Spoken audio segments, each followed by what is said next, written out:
안녕하세요. 말빅J예요. 만나세요. 감사합니다. Gyeonggu. Gyeonggu is the best place in South Korea to visit if you love history. If temples are your things, head straight over to the Bulgas Temple. That takes all the way back to the 8th century, and you can also pop over the Seunggang Grotto where you find one monumental Buddha. And best, all of this is a great spot if you want to watch the sunrise.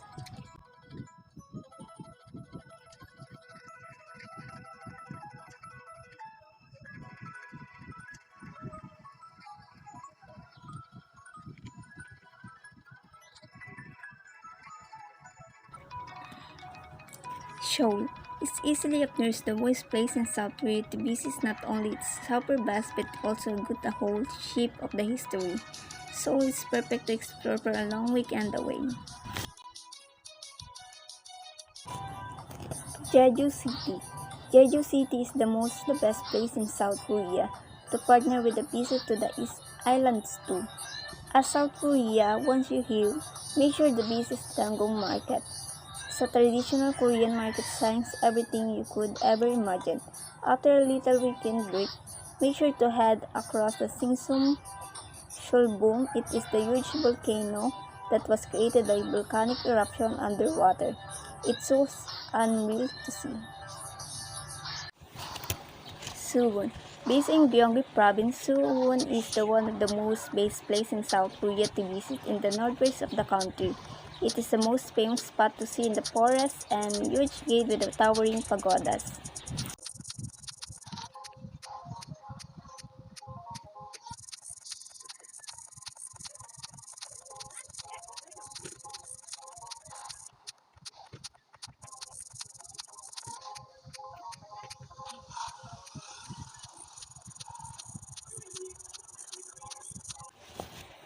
Busan.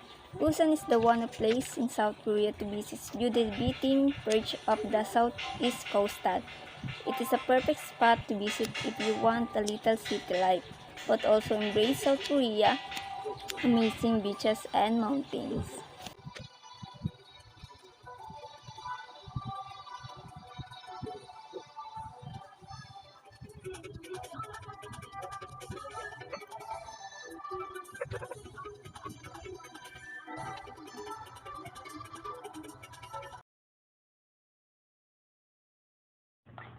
What is the tradition in Korean?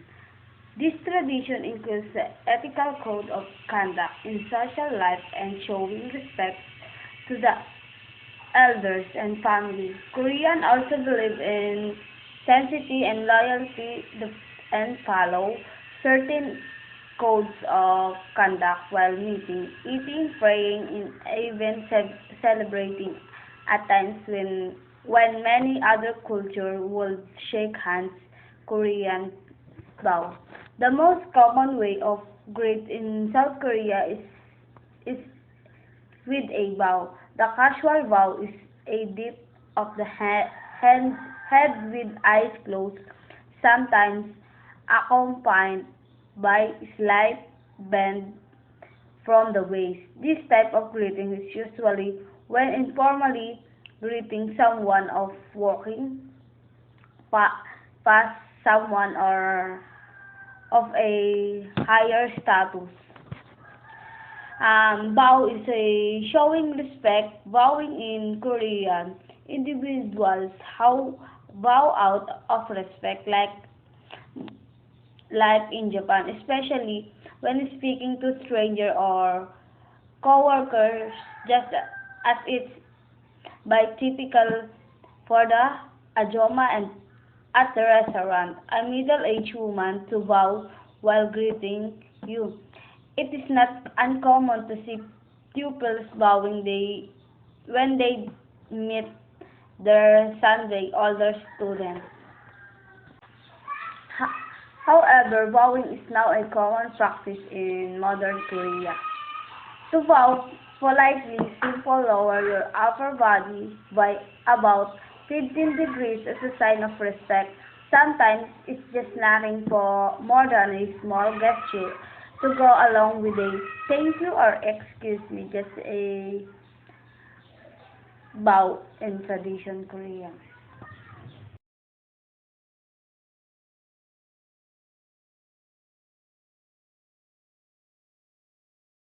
Good morning. Ngayon, i-explain ko sa inyo yung Korean culture, the dress and clothing of the Korean. Okay, the traditional Korean costume is the hanbok. Hanbok is the traditional attire of the Korean people nowadays.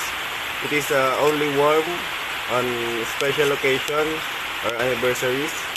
It is a formal wear and many Koreans keep a hanbok for such a all occasion. The Korean hanbok, which has the roots in present-day northern Korea, northeast China, and part of Mongolia, was designed to facilitate ease of movement.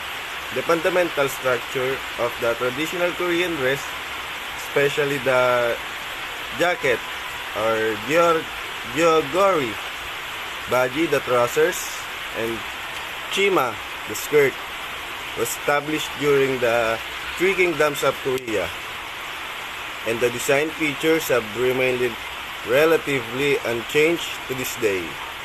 Hanbok can be classified into everyday, ceremonial, and special dress, and then further categorized by gender, age, and season, regardless of the difference in this classification.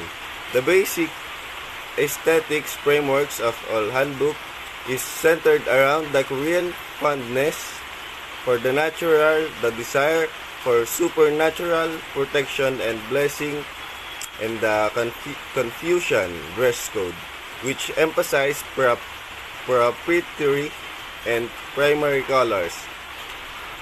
The general design of the handbook aims to create a delicate flows of lines and angles, similar to the soft sloping eaves of hanok. Hanok is the traditional Korean houses. The balance of the curved beret, the bottom line of the jacket sleeves with the sharp angles of the dongjung, the creased white lining of the jacket collar. It is illustrate the softness and elegance of the traditional Korean aesthetics. That's all. I'm Arabella Paluyo, BSHM Block 2. Ang i-discuss ko is K-drama at mga kanta ng Korean. K-drama is short for Korean drama, which pertains to television series created in South Korea. These series have become popular not only in Korea but globally, making them more accessible for K-drama fans through streaming websites like Netflix, along with other Korean entertainment such as K-pop and Korean movies. K-dramas have fueled the Korean wave, which has been constantly expanding worldwide. The history of Korean drama.